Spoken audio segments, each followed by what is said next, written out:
Assalamualaikum warahmatullahi wabarakatuh. Bagaimana keadaan Ananda pada hari ini? Sehat? Saya berharap kita semua dalam keadaan sehat walafiat. Saya, Ananda semua tetap dalam lindungan Allah Subhanahu wa Ta'ala, ya. Amin, amin ya Rabbal alamin. Ananda, materi kita pada hari ini itu adalah berkaitan dengan masih seputar bab 4, ya, masih seputar bab 4, yaitu adab kepada orang tua dan guru. Namun pada hari ini lebih spesifik, yaitu adab kepada guru, ya, adab kepada guru. Nah, Ananda, ya, kita perhatikan apa itu sebenarnya guru. Nah, minggu yang lalu sudah saya jelaskan bahwa guru adalah orang yang sangat berjasa, yang telah mengajari kita, mendidik kita dari tidak tahu menjadi tahu, tidak paham menjadi paham, tidak mengerti menjadi mengerti, ya. Kemudian dari tidak terbiasa menjadi suatu kebiasaan yang baik yang kita lakukan setiap hari, itulah guru. Nah, untuk lebih rincinya saya akan memberikan gambaran presentasi kepada Ananda untuk hidup memuliakan guru, ya. Baik Ananda, kita perhatikan, ya, ini akhlak kepada guru. Ananda dapat melihat di sini, ya, diriwayatkan oleh Al-Imam Baihaqi yang disampaikan oleh Umar bin Khattab, ya. Tawaddulah kalian terhadap orang yang mengajari kalian, itu adalah perintah atau saran yang disampaikan oleh siapa? Umar bin Khattab, ya nak, ya. Nah, kita perhatikan di sini. Nah, gambar sudah saya sampaikan bagaimana sikap kita ketika kita akan masuk di dalam kelas.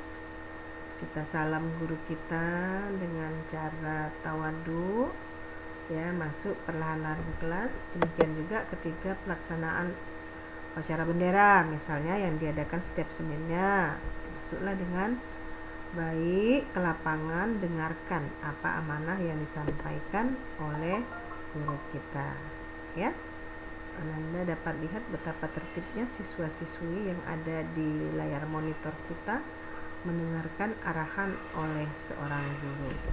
Baik Ananda, kita lihat dalil, ya, dalil yang ada, ya. Dalil nakli, hormat kepada guru. Perhatikan, ini adalah sebuah hadis yang diriwayatkan oleh Ahmad. Laisa minna man lam yujilla kabiruna wa yarham saghirana wa ya'rif li'alimina. Ya, artinya tidak termasuk golongan kami orang yang tidak memuliakan yang lebih tua dan menyayangi yang lebih muda, serta yang tidak mengerti hak orang yang berilmu agar diutamakan pandangannya. Hadis riwayat Ahmad. Jadi rugilah kita tidak tahu, tidak mengerti apa hak-haknya bagi orang yang berilmu.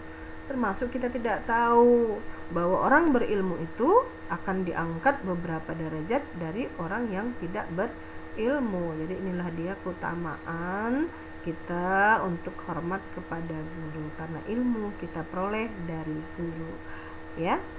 Sudah Ananda? Baiklah Ananda. Kenapa Allah memerintahkan manusia agar berbuat baik kepada gurunya? Ananda dapat lihat, ya, di layar monitor. Ini sudah saya cantumkan. Kenapa? Nah, yang pertama, guru adalah orang yang banyak jasanya kepada kita, ya. Kemudian guru merupakan orang tua kedua setelah orang tua kita. Jadi orang tuamu di kelas itu, nak, adalah guru. Kemudian guru yang membuat kita pintar. saya sampaikan tidak tahu menjadi tahu, ya kan? Nah, kemudian tanpa guru hidup kita akan menjadi buta. Bisa nggak belajar dari buku? Bisa, tetapi mengenai karakter yang harus ditempuh, ya, itu adalah harus dengan seorang guru. Kamu bisa belajar dari internet, tapi ketika Ananda belajar mengikuti pengarahan yang ada di internet, disampaikan oleh gurumu, Ananda bisa tidur, Ananda tidak bisa pakai baju, bisa. Tapi ketika kita langsung berhadapan dengan guru, hal itu tidak akan bisa kita lakukan. Karena di situ ada pembentukan nilai karakter yang harus disampaikan. Di mana ketika guru menyampaikan sesuatu, kamu punya sikap dalam menghadapinya. Ya, kita punya adab dalam menghadapinya. Apa itu adab yang harus dilakukan? Maka perhatikan. Yang pertama, nak, jika bertemu maka ucapkan salam. Ya, assalamualaikum. Waalaikumsalam. Kau ucapkanlah salam. Ini dia, kalau kita bertemu maka ucapkan salam kepada guru kita. Nah, kemudian bagaimana? Nah, ketika kita ini memperhatikan, harus bersifat husnuzon. Ya, apa itu husnuzon? Ya, husnuzon itu berbaik sangka kepada guru kita. Tidaklah mungkin seorang guru menyampaikan ilmu yang tidak layak untuk disampaikan. Kalau dia menyampaikan ilmu yang tak layak, itu bukan namanya guru, nak. Ya, jadi guru itu menyampaikan ilmu yang bermanfaat buat Ananda untuk benar-benar Ananda pahami dan kelak menjadi orang yang baik. Kemudian memperhatikan dengan wajah senang kepada wajah guru. Jadi bukan memandang dengan pandangan sinis, apalagi sampai ditegur ada rasa tidak senang. Yakinlah Ananda bahwa seorang guru ketika dia menegur siswanya, itu ada makna yang ingin disampaikan, adalah agar Ananda berubah menjadi lebih baik lagi. Kemudian rendah hati dan hormat kepada guru. Ya. Kemudian mentaati perintahnya. Itu tadi, jangan dilanggar. Nak, kerjakan PR ya, halaman sekian, silakan kerjakan di rumah atau kirim secara online.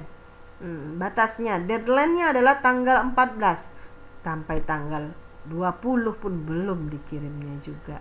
Padahal sudah habis batasnya tanggal 14. Nah, ini tidak boleh.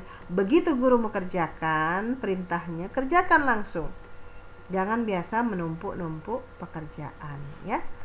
Kemudian, ya, ikhlas menerima teguran. Tadi sudah saya sampaikan, jangan marah, enak ya. Kemudian menjaga nama baik gurumu. Siapa gurunya?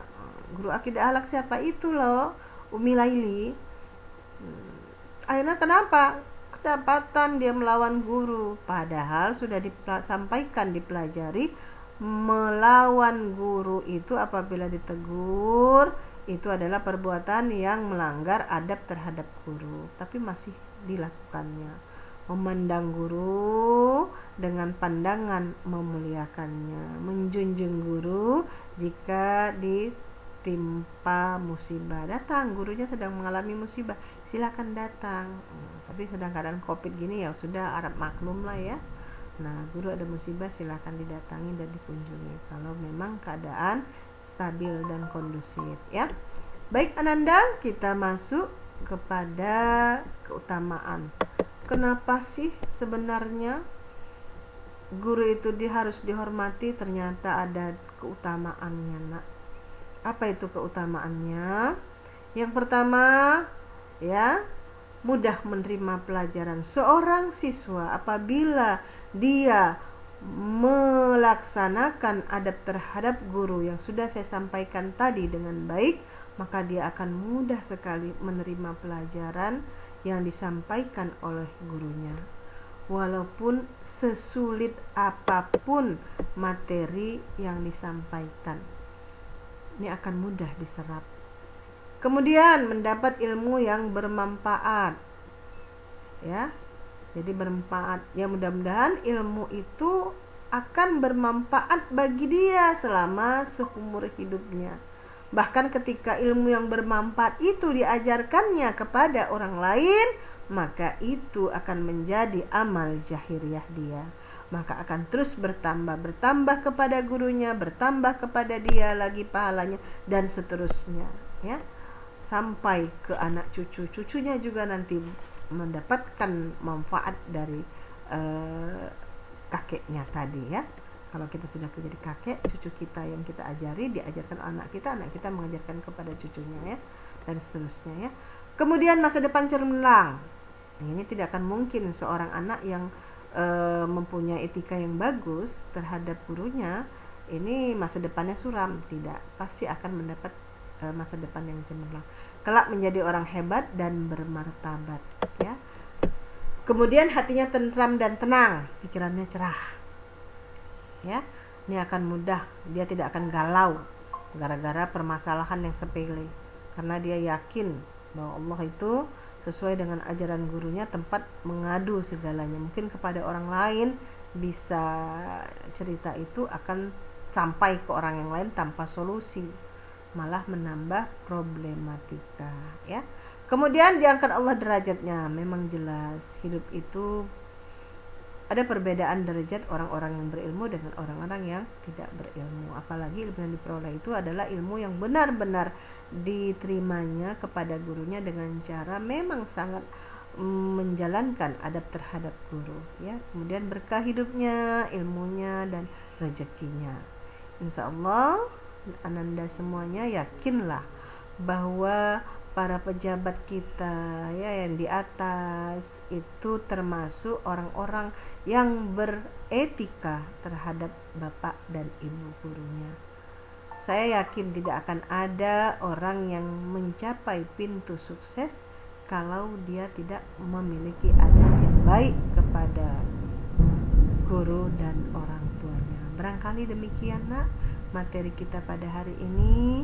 Saya berharap apa yang sudah disampaikan dilaksanakan dalam kehidupan sehari-hari. Mari kita tutup pembelajaran kita pada hari ini dengan mengucapkan Alhamdulillahirabbil alamin. Semoga materi yang sudah disampaikan berkah dan Ananda dapat memahaminya semuanya. Mari kita tutup dengan bacaan, dengan kalimat, ya, wabillahi taufik wal hidayah. Wassalamualaikum warahmatullahi wabarakatuh.